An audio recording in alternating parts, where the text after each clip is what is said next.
thank you, thank you. Please, thank you. This may go to my head. Thank you, thank you, thank you, thank you, thank you, thank you. You know, as they say in parts of my old neighborhood in Scranton, you guys brung me to the dance. And you really did. And I just want you to know I had permission to hug Lonnie. We had permission.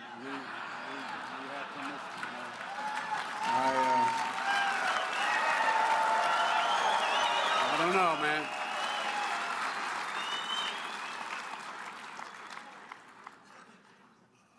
Anyway,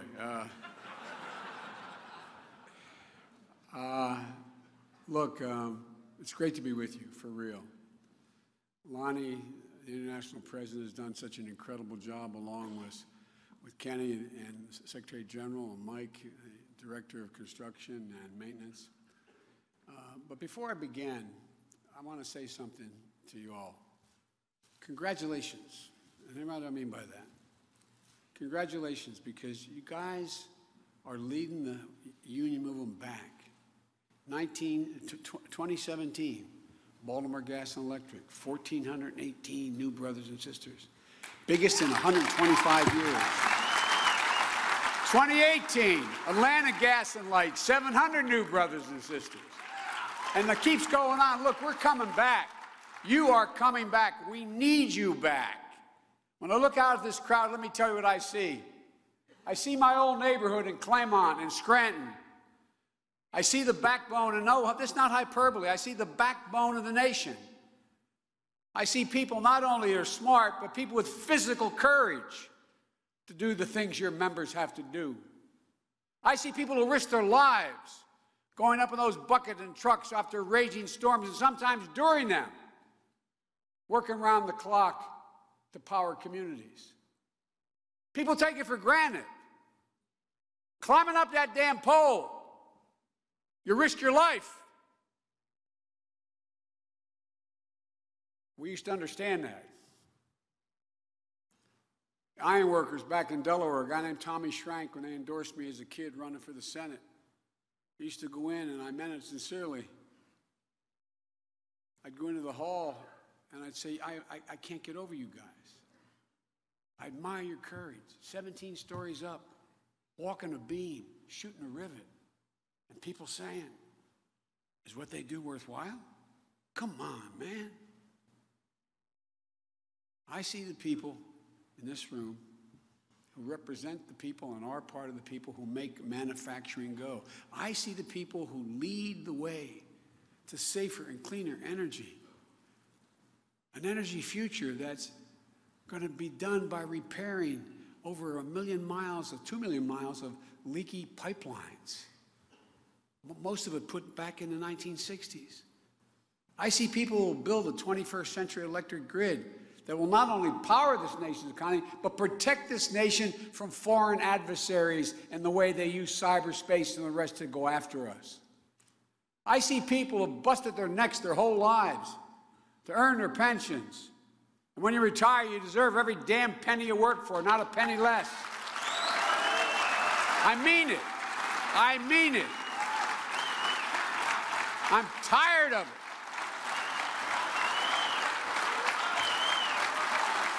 Look, it's not right. I see people like millions of people across this nation who get up every single day, go to work, raise their families, pay their taxes, volunteer in their communities, and make the country work. And all you're looking for is to be treated fairly, with respect, with some dignity. Because you matter. Look, think about it this way. This is how I think about it, not a joke. And we used to think about it. How my family and my neighborhood thought about it. There is no possibility any of those guys who have been making millions of bucks on Wall Street, doing good work wherever they're doing and doing very well, they could not function without the work you do. Literally, it's impossible to make the country function without what you do. And don't you forget it. Don't you forget what you do. We've gotten so damn sophisticated. We've gotten so damn elitist.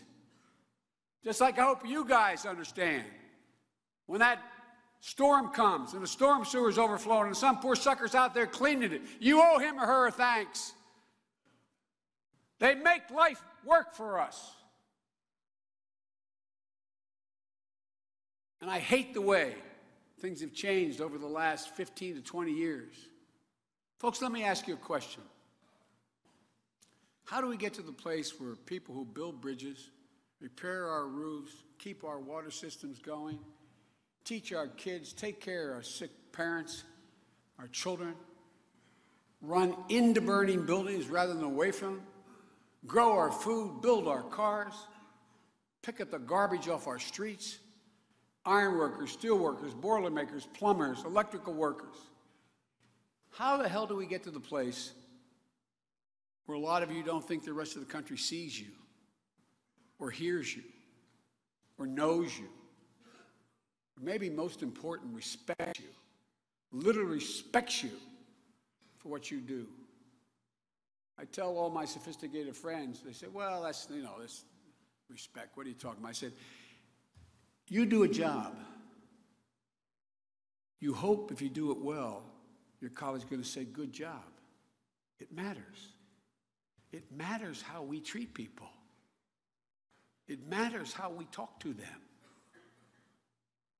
You guys are like me. I never walk away from a table without thanking the waiter. Not a joke.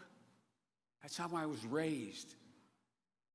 My father was a white collar. If you listen to Barack, you'd think he climbed out of a coal mine with a lunch bucket in his hand from Scranton. Joe Biden from gritty Scranton. They really resent that in Delaware. But my dad was a guy who literally taught us, not a joke. He said, every single person, not a joke, deserves to be treated with dignity. I've never once saw my father, never once saw my father, whether he's walking into the DuPont building and the CEO walked by to say hi and say hi to the shoe shine guy. I never once saw my father not treat every one of his employees. He was a general manager of a large car dealership. I never once saw him didn't treat him. He thought the worst thing that could happen, the worst sin of all, was the abuse of power, economic power, political power. He said the cardinal sin was for a man to raise his hand to a woman or a child. But my father insisted that everybody be treated with respect. Hello, how are you? Great job, thanks. Simple, basic things that let people know what they do matter. Their work matters. Their job matters. They matter. Let me tell you something. And this is not a political statement, this is a statement of fact. This country was not built by Wall Street bankers and CEOs and hedge fund managers. A lot of good people, they're decent people. It was built by the great American middle class, the most significant economic power in all of for real. That's the American story, a story of ordinary people from the neighborhoods you and I grew up in, going out and giving half a chance and doing extraordinary things. And how do you think we built the great middle class? I've been saying this for 45 years. Unions. Unions. That's a fact. Unions. Some politicians are afraid to use the word union. Not me. Unions built this middle class. For real. I think we even forgot it. I think we've forgotten. My grandpa Finnegan used to say, Joey, you're union from belt buckle to shoe sole. He said it more colorfully than that. If you have any doubt that you guys and women built the middle class, just think about it. The sacrifices you made all the dues you paid, the picket lines you've walked, the negotiations you've sweated through, all those sacrifices, they didn't just benefit you. They benefited every American worker. Now, here's the deal, guys. There's no one who has done more, including the political system, congressmen, senators, governors, no one who has done more for non-union labor than unions. It's just a fact. Minimum wage, overtime pay, 40-hour week, weekends off. I could go on for the next 5 minutes. All those rights exist because you and my family, way back in the days of Scranton, fought for those things. Non-union workers have rights because of the sacrifices you've made. And here's the good news. For the last, I'd say close to 20 years, they kind of forgot it. They kind of bought into this new, right-wing economic theory that, unions are greedy, they're this, they're that. The very people you gave those rights to. But now they're beginning to realize it. You know why? And most of you probably don't even focus on this. Most Americans know. I spoke at the business school at Northwestern University with, 300, 400, 500 graduate students out there. And I think what I said to them surprised them. About 40%, or about 40 million hourly workers have to sign a non-compete agreement to get a job. Used to be you couldn't work for Jimmy John's making sandwiches unless you agreed you would not compete within X number of miles for another job. So you couldn't go to McDonald's and get a 10-cent increase in your wage. Literally, not a joke. Not a joke. What's that all about? Nothing other than suppressing wages for stockholders. Reclassification. That's one of the things that the Secretary of Labor and I were very proud of having done. They turned it around in this administration. Reclassifying hourly workers as management. The woman who's stacking the ragu spaghetti in the supermarket, if she controls the guy or the woman with the wagon to bring the spaghetti out and pallets, she's now a manager. You know how much that cost hourly workers? $10 billion. $10 billion. Not getting paid for overtime. Folks, look, average Americans are realizing they've been getting the shaft in the name of using you. I said, you may remember, Lonnie, the AFL-CIO, I said 5 years ago, actually now 7 years ago, the Chamber of Commerce has declared war on Labor's House. It's been a constant, unrelenting war. All for one reason: drive down wages and benefits to raise stockholders' value. Not a joke. But people are starting to figure it out. Even a lot of Democrats, myself included, I didn't realize all these new non-compete agreements, hourly work. An hourly worker, non-compete. If you are a hair braider, you braid people's hair, you have to get a license to do something like 400 hours of training in another state to move in to be able to braid hair. I mean, it's all about, I'll be more careful. It's all about not helping the worker.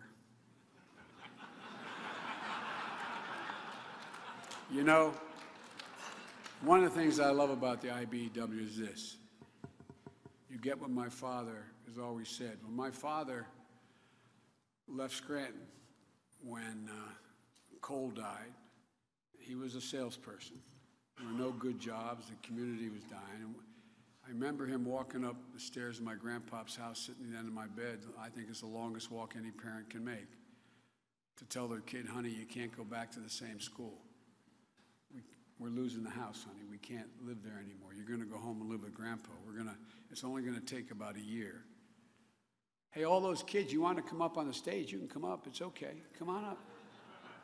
Come on up. Just come and sit here. Come on.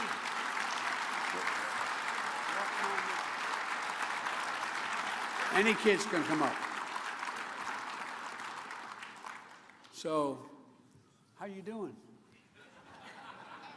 What's your name? Hi, Nick.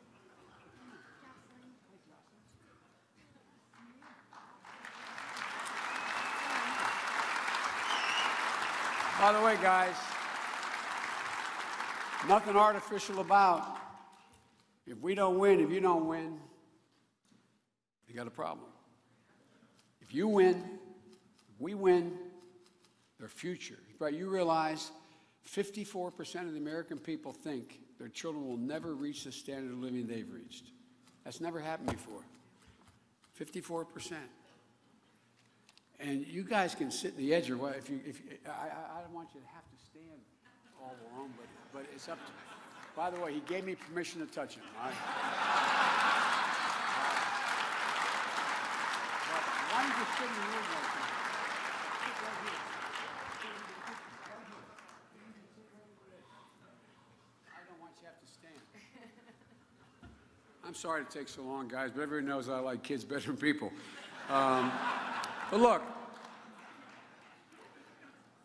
my father, when we moved down to Claymont, every time there'd be a recession, like the neighborhood you guys grew up in, somebody in the family lose a job or get laid off. It may be temporary, but, you know, a neighbor. My dad used to say, Joey, a job's about a lot more than a paycheck. It's about your dignity. It's about respect. It's about your place in the community. It's about being able to look your kid in the eye and say, honey, it's going to be okay, and mean it. Think about it.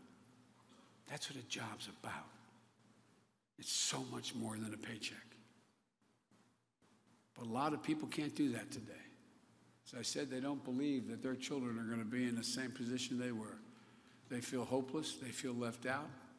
Fear has crept into so many places around this country.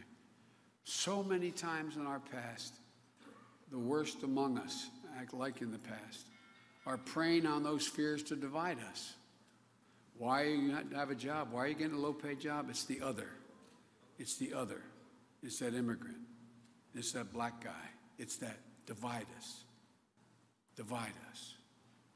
It's an ugly extremism. It's on the rise in this country. We saw it most vividly in Charlottesville, when Klansmen and white supremacists and neo-Nazis came out of fields, crazed faces illuminated by torches with bulging veins, bearing the fangs of racism, chanting literally the same anti-Semitic bile.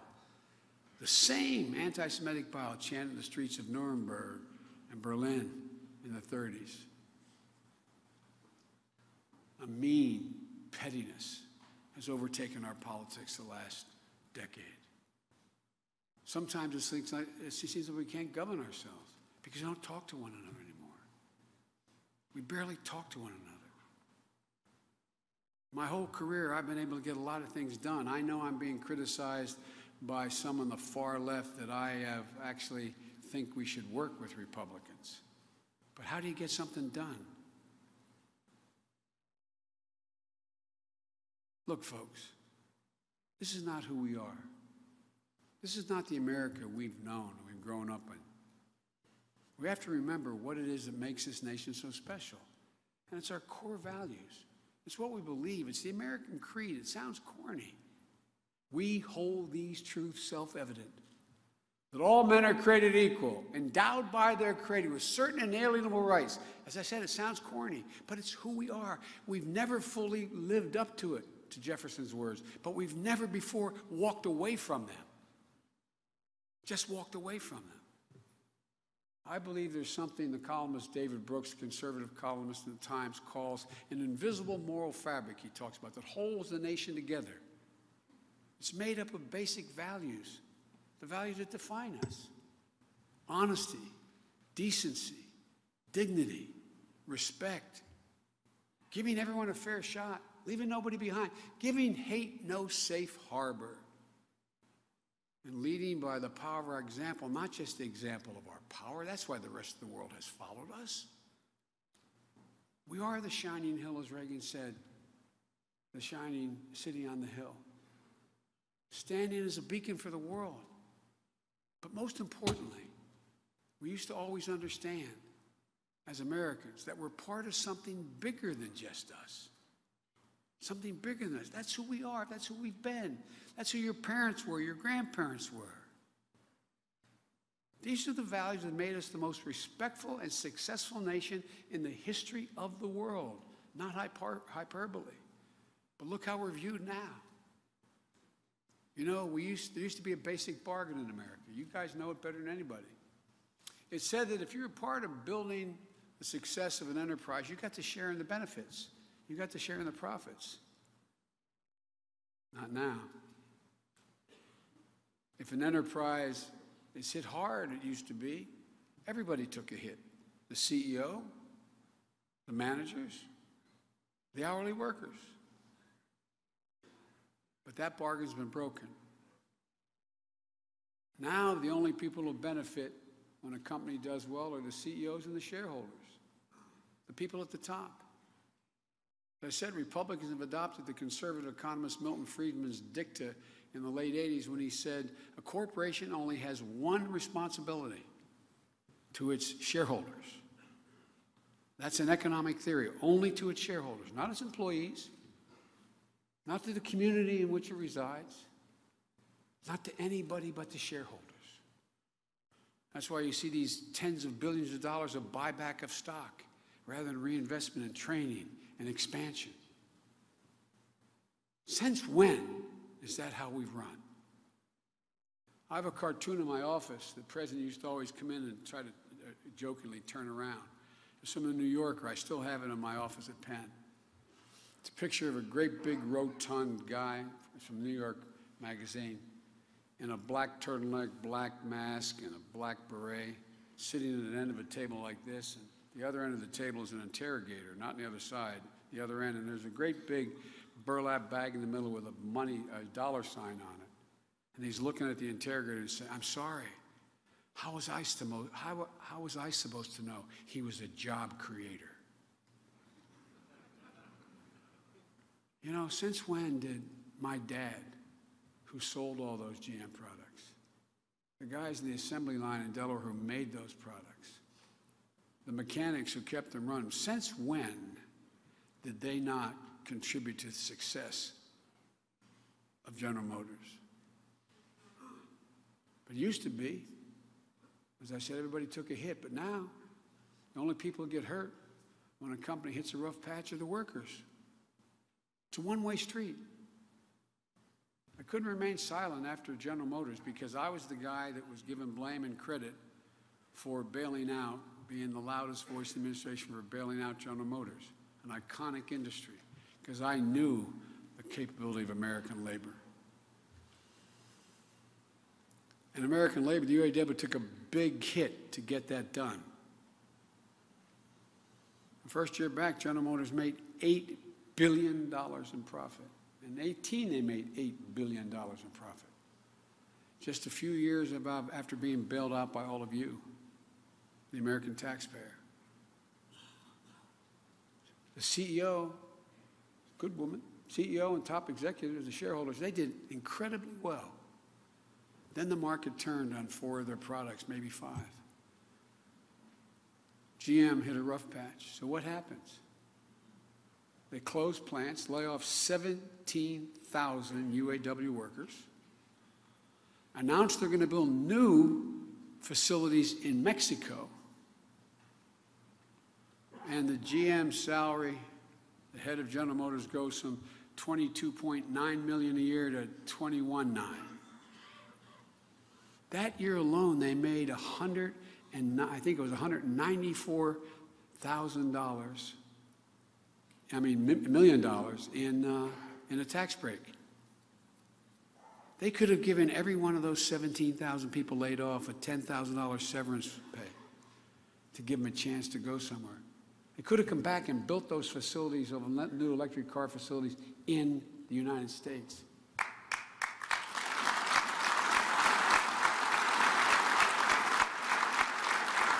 But guys, now it's every single cent you save.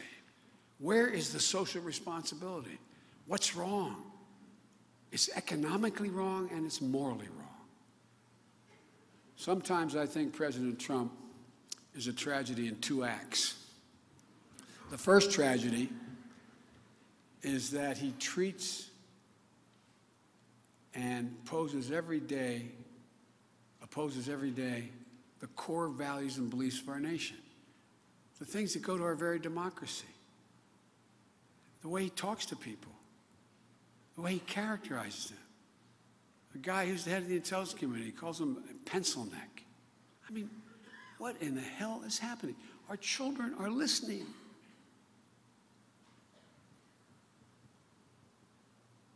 Second tragedy is he's so consumed with personal grievances, so obsessed with the past, that for 3 years now, America has been focused on the past, not the future. While this president wages war on Twitter and insults his opponents, attacks our most important institutions, the courts, the press, the Congress, inflames our nation's oldest wounds of racism and hate, the rest of the world's passing us by. Whether it's China is now focusing on 5G, or the rest of the world's embrace of the Paris Climate Accords, look around. None of these countries are waiting. No one's waiting. We better wake up. This country can't afford more years of a president looking to settle personal scores. This country can't afford 4 more years of a president lacked in the past and grudges.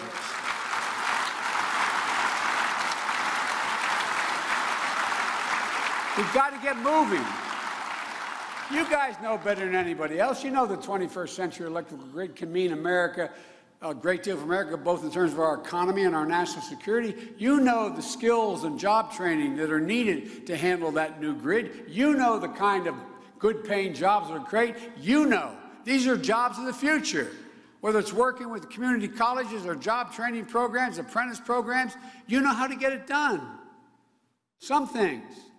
The same thing goes across the board, from repairing and replacing those pipelines that were put in the ground in the 60s, a couple million miles of it. Protect our environment, prepare us for climate change. It will create a whole lot of good union-paying jobs if we do it. It's good for the middle class. This is a win-win situation. The kind of jobs you can raise a family on. You know, one of the great things you've done as a union is to make a commitment to diversity. Opening your doors, including everyone. Because what's true of unions is true of America. You're stronger, we're stronger when everyone's in on the deal. And you're proof of something that I couldn't believe more strongly. That as we rebuild this middle class, which has been clobbered, this time everyone comes along. Black, white, Latino, men, women, young, old, everyone. We can do this. It's time to put our petty politics aside. It's time to start talking with one another again. Politics. It's in politics. They're our opponents, not our enemies. You know, you had to get something done.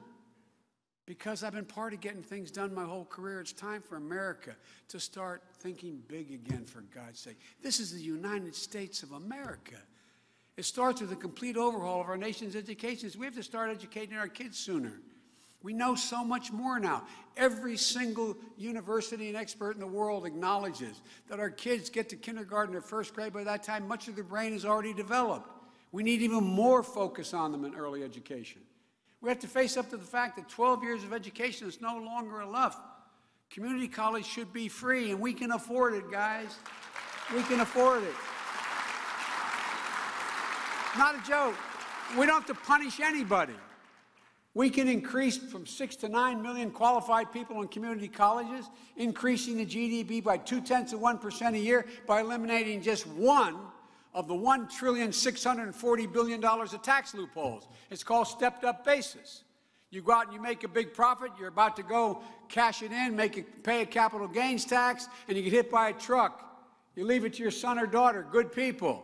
They pay no tax. It's not an inheritance tax. It was a tax due 12 seconds earlier. That's $17 billion a year out of $1 trillion, $600+ billion. It costs $6 billion a year to put everyone in the community college who's qualified, and that loophole is $17 billion. You can take the other 11 and reduce the deficit, for God's sake. No one gets hurt. No one gets hurt.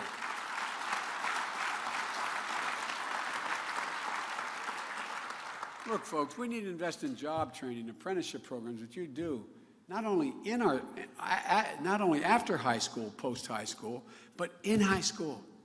Look around the country now. When we grew up, you could learn whether or not you liked working with your hands.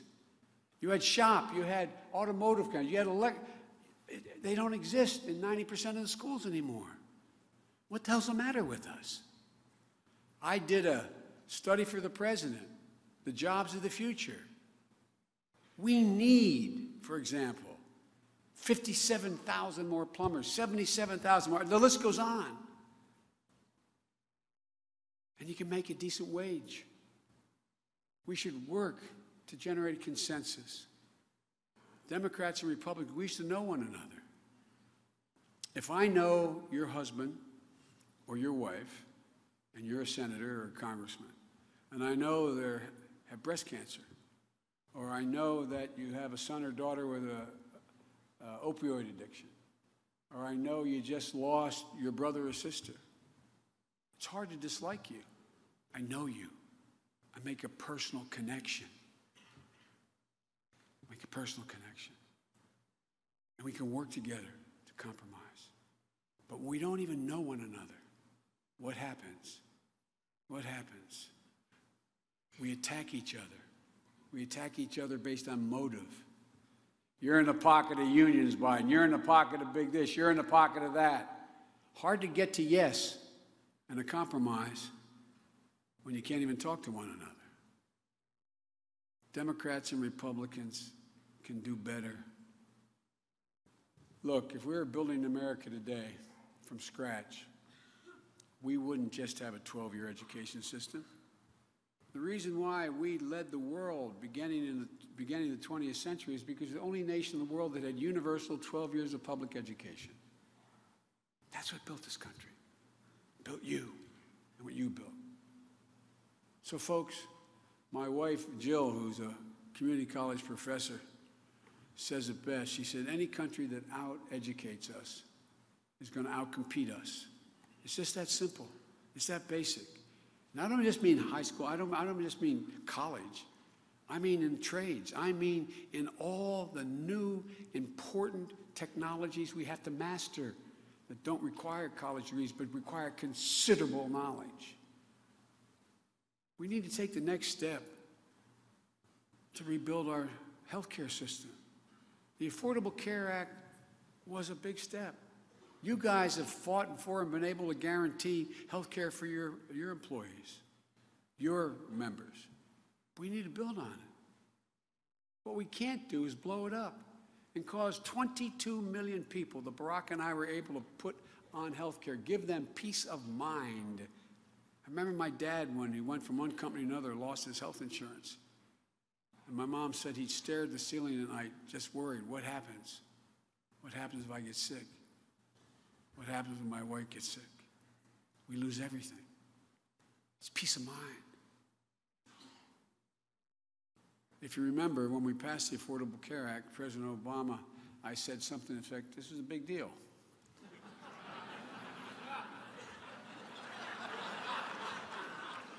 I swear to God, I turned around this way, whispered in his right ear, and I swear somebody had to read my lips because it wasn't on. Anyway, thank God my mom wasn't around. I'd be dead. But look, it was a big deal. Obamacare is how we finally protected people with pre-existing conditions. Obamacare is how we made it possible for kids to stay in their parents' policies until they were 26, and so much more. And folks, every day I worked alongside the president as vice president, but I was never more proud to have participated in anything other than passing that bill. And as you all know better than anyone, we need a massive commitment to rebuilding our infrastructure. Republicans used to support infrastructure. What happened? The Erie Canal was built by a Republican governor, for God's sake. And we can do it by leveraging public money and private investment. But we can't wait. We can't have the 21st century economy and a 19th century infrastructure. We need to face the facts that climate change are coming. And it's here. No amount of burying our heads in the sand is going to change that. Look at what just happened to the U.S. Strategic Command in Nebraska because of the flooding of the rivers out there in Nebraska. Seriously impacted on our nuclear deterrence. Flooded out our base in the United States of America. The Strategic Air Command was rendered in a very precarious position because of climate change. It's not only a threat, it's an incredible opportunity. By moving to clean energy, by setting higher fuel standards for our cars, by limiting emissions from our power plant, by fortifying our cities and our coastlines, by facing up to just how many military bases here in the United States and abroad in the world are subject to rising tides, low-lying installations. We have to prepare. But it will create jobs, make us stronger. And one last thing, we need big goals to inspire this nation. For me, that means ending cancer as we know it. And we can do it.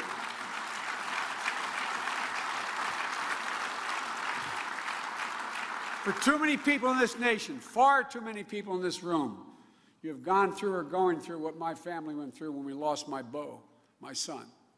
Cancer is brutal, unforgiving, and no family ever has to go through that again, as my goal will not be too soon. Ending cancer, as you know, it is a worthy national goal, and it's going to take a president to do it. It's within our power. We're making enormous pressure. You know why? Because we're forcing these guys to work with one another again. Docs don't play well in the sandbox together. They're wonderful, work like hell, but sharing data is not something that has been available till now. When I finished the moonshot in the administration, 21 heads of cancer hospitals and 5 Nobel laureates and a number of people came to me and said they want me to set up a Biden cancer initiative. I said, I've read everything I can about cancer and its cures and what needs to be done. But I said, I'm no expert. I said, why me? He said, you do two things well.